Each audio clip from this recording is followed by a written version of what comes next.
Okay, continuing here. You've got this 2 foot by 1.5 foot box here, just total crap. Plexiglass coil. This could be, these have to be made into in plates, and you have to have out plates. So I don't know what anybody would do with this, but as you said, there's serious problems with this person of getting any kind of delivery. So he likes to put on stuff like this. Hieronymus has been dead for 50 years. All this stuff here, I don't know if he thinks that makes it official or not. And as I said, you can see the problem here with this dial. It just goes down if it has any kind of movement. So you've got your input plates and your output plates with these kind of jacks, which again are, it's better to use either RCA or 3.5 so you can plug a lot of different things in it. This is a rubbing plate, and all that is just a big chunk of plexiglass. It's the same kind of plexiglass that he uses in his crappy coil there. So what he's trying to do is use that coil input, which was classic in a lot of radionic units to start with. As I mentioned, they've had coils. Even the original SE5 had 2 big coils. That's been changed over to scalar antennas and, of course, updated.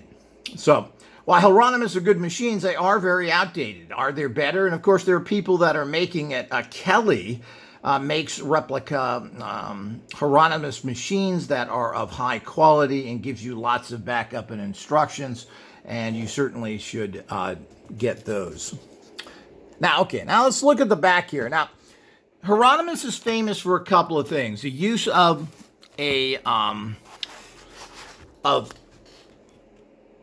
tunable capacitors. That's what these are. This is a tunable capacitor. For each dial is a tunable capacitor.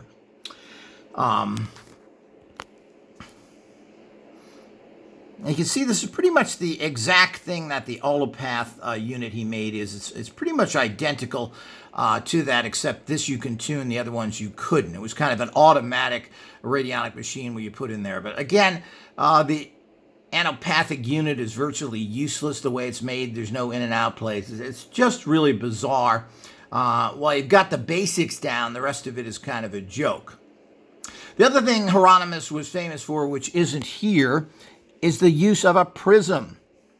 Here you can see that, just like the anopathic unit, he's using this little coil. Makes it himself to save himself a couple of bucks. And these particular units, what we're going to look into what they are. I'm sure they're the same that we found on the other one. Let's see if we can get in here again.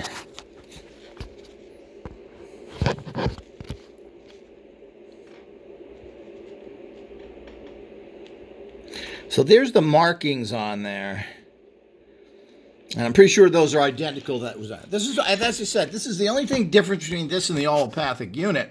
Anopathic unit is the fact that this has tunable capacitors, and that's what they're called, capacitors. Now, most units now and recent tunable capacitors have been are very expensive and aren't used anymore. Everybody uses potentiometers now, and that's what is the common state of the art. So tunable capacitors, and that's one thing that people say these units work better because they have these, and you see how big these are. These are 1.5 inches by 1.5 inches, maybe 2 inches. Potentiometers are much smaller, and of course that's what everybody uses, but people say that these are much better than potentiometers. Okay? So that's yet to be known, of course, and it would be interesting to test that. I was in the process of testing it. This is your on and off button, or I guess that's some sort of, here's your on and off.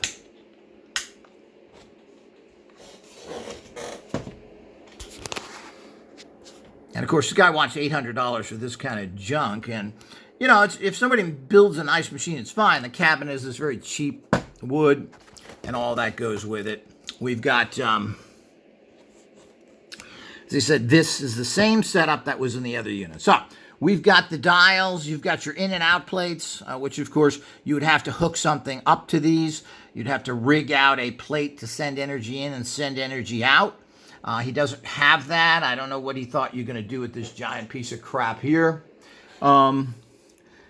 Now we've got over here, this, and I'm assuming this is probably a potentiometer in here because it's sealed. Now, power or intensity is a kind of nice to have on a unit.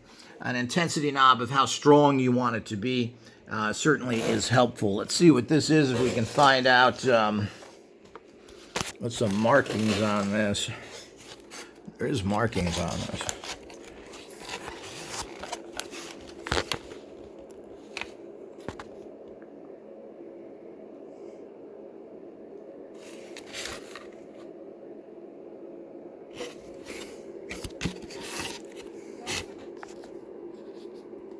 Here we go.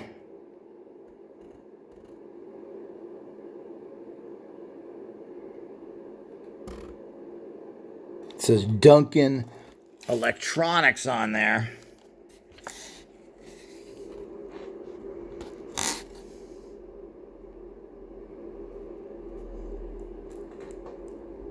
Duncan Electronics Incorporated, and it says California, USA. There's a patent number on there, so I'm not sure what that's supposed to be or what's in there. I don't know if those people are still in business. This unit isn't that old, so if they're still being produced, that should not be a problem. So it looks like some sort of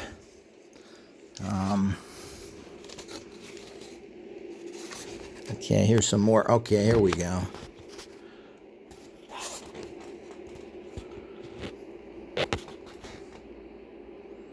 $32.53, 1945, 100K. I'm assuming that's, since they're using that kind of 100K, that's 100K potentiometer, another pot as they call them. Most likely that's just a pot and not a tunable capacitor, which is what this is, a tunable. Sometimes they're called air capacitors. And let me see if there's a part number on here. It looks like it. X48 hyphen. Here we go.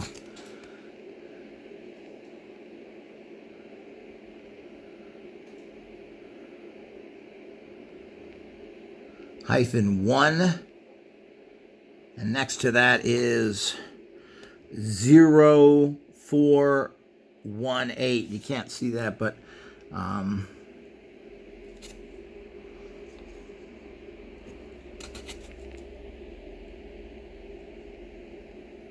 4014.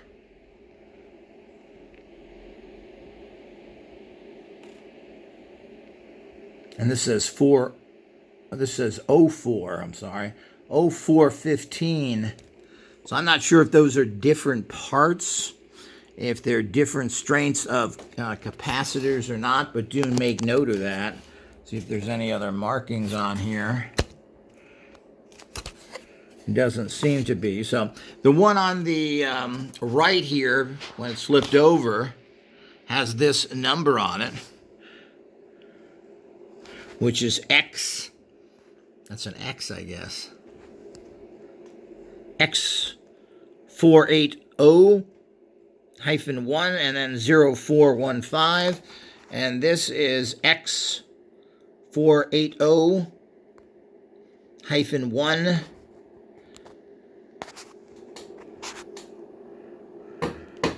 And that's definitely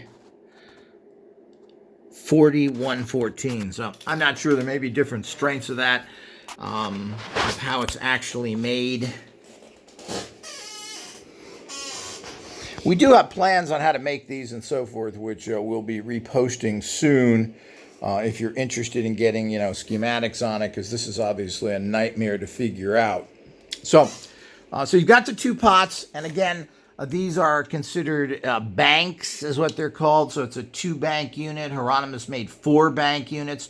And the dialing is 0 to 100, as you can see here.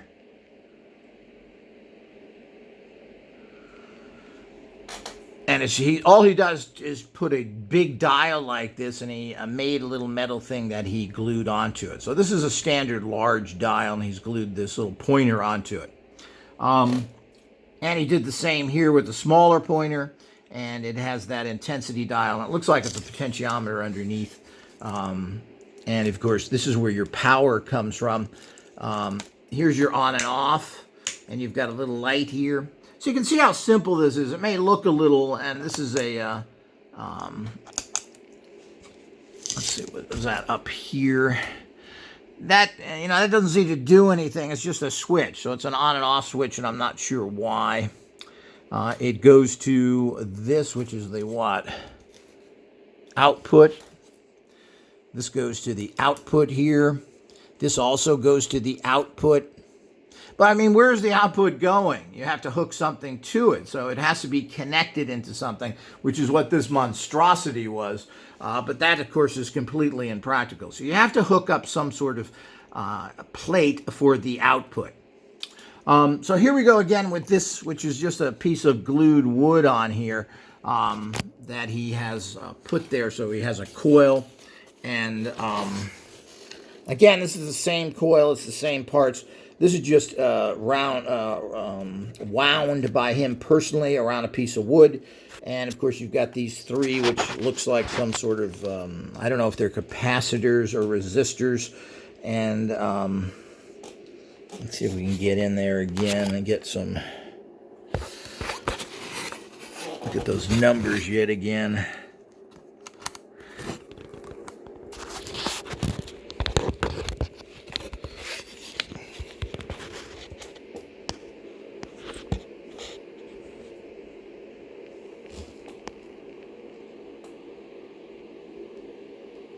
So here we go.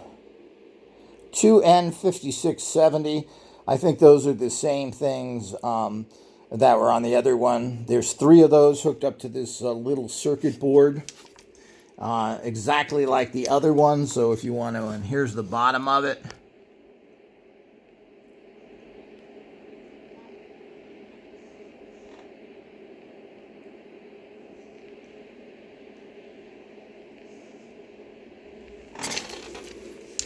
And why it's got a actual, why he's printed that, I have no idea, and put information on there, because there's certainly nothing special about this.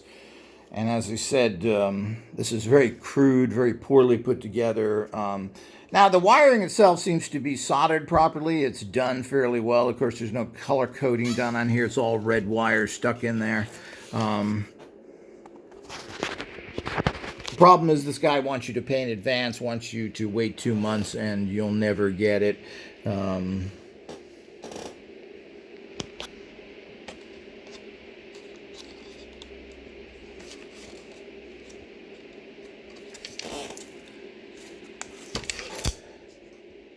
Okay, apparently this is where the power comes out of. So we've got power is here. And, of course, you've got, and let's show you that extra resistor there for people that are trying to get exact parts. And then this, of course, goes, and this goes to the, what is that? Okay, this is input again. Input, output. So this goes to the output for, it also goes out to here, which is your power. So power is going from here, going there and out. That doesn't make any sense because you're not going through your dials. He's connected to two dials together here. And he's getting power to go into here as well. So you're getting power into here. And this switch is an on and off switch to hook up both banks.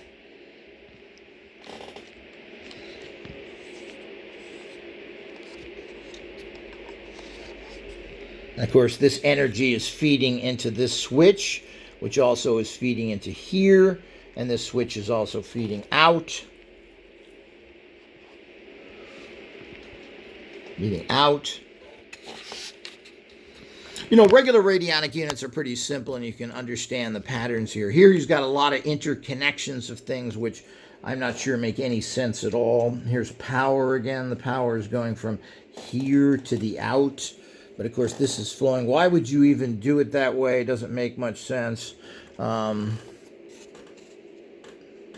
Here, the input comes here, goes over to here, which is then distributed throughout the different units. And again, that doesn't make any sense. It goes out.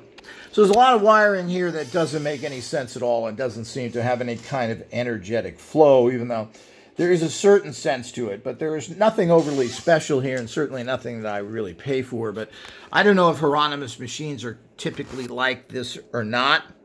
The new machines, pretty much the machines done by Della, Ward, Drown, etc., doesn't use any of this stuff. And what's notable here is the fact that the prism that Hieronymus was so notorious for is nowhere to be seen.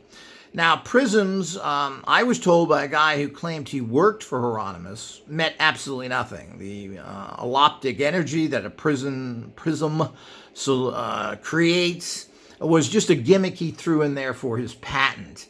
But really what it was you're basically talking about two capacitors. And if those work better than potentiometers, otherwise known as pots, well, you can certainly do that. I was starting to build some units that had these tunable capacitors in them, but they're very expensive. This is probably $50, $60 for one of these. So if you make a 9-dial unit, you're talking about putting a huge amount of money into something that's going to raise the price. But you certainly could use that and have them in sequence. What's here doesn't make much sense, and of course, his classic prism is nowhere to be seen. The only thing that is of question here, and of course, you can get any kind of these. You can get nice professional ones that are made better. Having a coil like this or putting something else in here. Now, as I said, I'm not entirely sure what these are, but they're probably some sort of capacitor as well. Now, capacitors store energy and release it. When you have this is called a tunable capacitor. And this is, of course, a very old technology that's not used anymore except for very specialized items. And they're very expensive and hard to get. And they take up a lot of room. These are very large. So you have to have a very deep cabinet. This, which is the intensity, which we'll open up at some other time. This is probably just a potentiometer that he's put in there. Apparently a special type, or maybe he got it wholesale. I'm not sure what that's all about. Duncan out of California, so I'm not sure. But if you want to know, look it up. If you look stuff up and you find things out, certainly let me know and we can add that in here to help people. Now, this is just glued on here. This is just a wood block that he's glued everything onto. And he has wired these, as we can see here, he soldered them in sequence. And those are all done pretty good. I mean, those are all... the soldering, the wiring, everything else seems to be pretty good. But we have that little part in here. And as I said, it's just glued onto the board here. So basically, you've got a couple of tunables. They are tunable capacitors. Whether they're needed, whether they're better than potentiometers, really unknown because everybody moved away from them. Only Hieronymus kept using those. Nobody else does. Everybody's moved to potentiometers. So it's got that little goofy thing is the only new thing there. This, I'm assuming, is a 100K potentiometer that he has as an intensity dial. We've got one resistor on here, which is basically for the light. You put a resistor on here so the energy can, so the light can light up properly. Has nothing to do with any workings of the unit. Neither does the light for that matter. People put lights in their units so you know it's on. Often called idiot lights, meaning the fact that for you to know that the unit is on, the light has to come on. Of course, there's a value to that to a degree, but the bottom line, if a unit is on, it's on. If the light doesn't come on, you're assuming the circuit is down. That may not be the case. Lights burn out. We've had that happen in the past. So you've got a wire here. This is electricity. Why you would have a wire going out, but of course that's the out jack. So the energy comes in to here, I guess. This is what here? Okay. Switch, light. And the energy is coming in here. The energy goes up to turn the light on. This switch controls the turning the light on and off. Just an on and off switch. It doesn't really do anything. So the energy then goes what seems to be just to go out. Makes no sense. It is sending the energy into this, which is doing something obviously.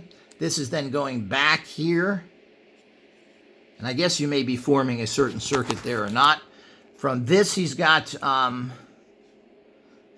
okay, he's powering it. This is the power going into the coil. This then goes to the out, which doesn't make too much sense, but it does go up into here, which is then sending it through here, I guess, in terms of the wiring. But this gives you a good idea of what a Hieronymus machine looks like and what an actual wired one with energy to it. You can see it's pretty damn simple, and it could be made even simpler. But it doesn't seem that the flow of energy, of course, is very typically back and forth electronics. I'm not sure how good that is. But there's nothing in here. You've got two tunable capacitors. And as we've mentioned already, some people think they're better for this work than others.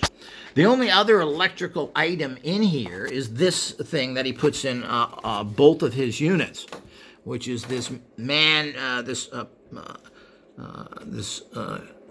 this made cable, this custom-made cable wrapped around wood, and these, which I think are capacitors, that's it. There's no other electronics in here. The rest of it is just flowing the energy. The only other one is this, which appears to be, this is your intensity dial, but this is probably just a standard potentiometer, 1K.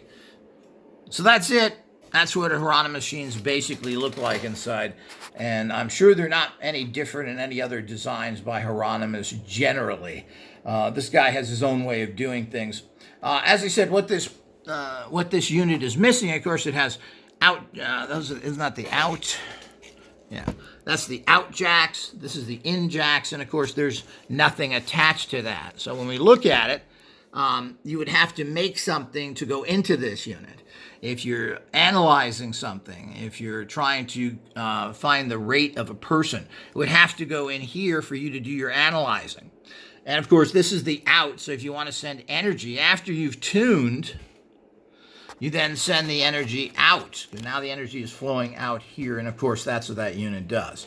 And of course, these have the 0 to 100, which is why they don't use as many dials. You know, if you have 0 to 100 on a dial, it's almost like having 10 dials, because that's a vast tuning capacity that you have there. So again, that's what people thought. Now, Hieronymus was an engineer, but did he know anything? He apparently did, in terms of that. But we're not sure about all the other things that actually go with that. In terms of, you know, this is alloptic energy. He built a lot of different things, and making something very electrical based in common electromagnetics may not be the way to go. Hieronymus did live long. How well his technology works, like all of this stuff, is kind of a mystery. We don't know because they're all highly suppressed. So once you tune this in, that's your rate. So a 2-bank rate, or you'd have 2 numbers on this, would be something like, 65. And this is where you get into the larger numbers, and something like this could be at 36. So that's the kind of more fine tuning you get. I used to put a 0 to 100 dials on a lot of my units, and the problem with that is that it's a huge amount of work to dial something in. Of course, you only have 2 dials here, and of course you have a stick plate so that it's able to be done quicker. But let's see where that, let me look at that, and look at that stick plate.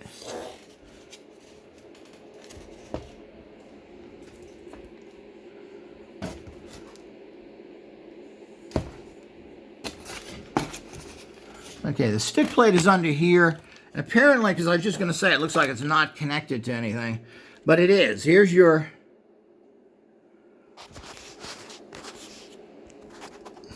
Okay, now here's your stick plate wire that comes out.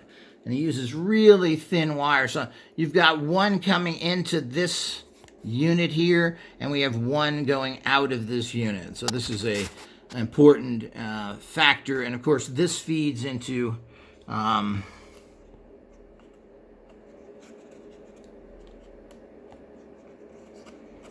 Yeah, this feeds into all the switches.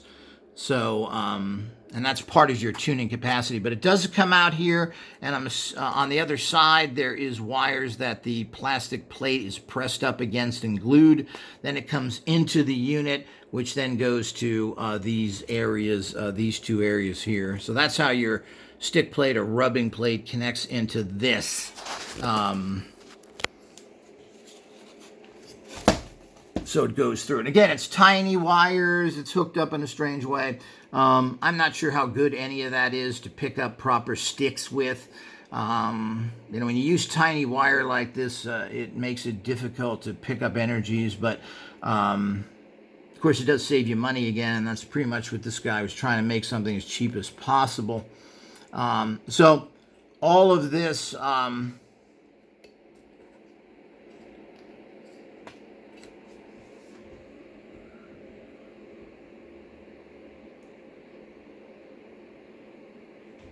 figure out where else it goes here.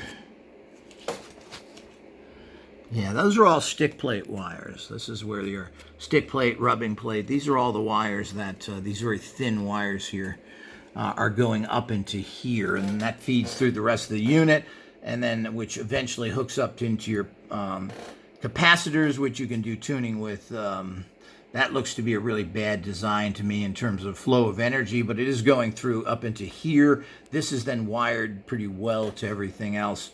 So I hope that's been helpful. You can see how complex, I mean, it's very easy, but trying to figure out what they're doing here and how they're doing it, is that a good flow of energy? Well, when you start sending a little bit of electricity through and you start hooking up on and off switches and lights, 90% of this has to do with on and off switches and lights, which is what this is up here. This is an on and off switch. You've got your lights, your on and off switch here. You've got power that has to go in there. So when you start doing that, you're adding into it. So the only thing that this unit has that's a little bit unusual is this. So, and I've added coils and capacitors to my units for many years. So there certainly isn't anything special there. So hopefully everybody's enjoyed this. If you have any comments or questions, let me know. I do believe we have entire schematics on how to build this kind of stuff. And of course, there's the general patent that he had. He patented this machine using a prism, which he has left out of here. So all of that is part of what we're doing in a bigger understanding of this type of technology. But where people went from here, including the originator, which was Abrams, is they used simple potentiometers that went from in sequence. That you tuned in, and a plate fed in and a plate fed out, and there was a rubbing plate in between. Basically, that's all you're talking about. Now, there is the component to these, which is the higher bioconsciousness energy, often called psi or psychic powers. This is a big part of it, but it's a unique and unusual energy that needs to be amplified in a very specific way. When it gets down into producing electromagnetic energies or standard Hertzian fields, which we use with our toasters and other things, these units make no sense and never have. There's not an electrical flow to these things that makes sense. And the whole idea is here he's talked about using an original unit, and he has not included the actual main feature that Hieronymus is known for. And that's a prism. So there's no prism here that directs the energy that he talks about, and that was supposed to be a tunable prism for the alloptic energy. So all of that is not in this unit and not ultimately very traditional of what's happening. So those are the things to think about, but it's always fun to look inside of these things. I don't think anybody has ever made videos actually showing the guts of these, and we have many more machines we're going to do this with, all of the Copen machines, all of the orgone type machines. Well, we're going to show you what's inside of them so you can look at it for whatever that means for you personally, but we're trying to figure this out. What energy are they using? How are they using it? Do they know what they're talking about? Is there ways to improve on all this?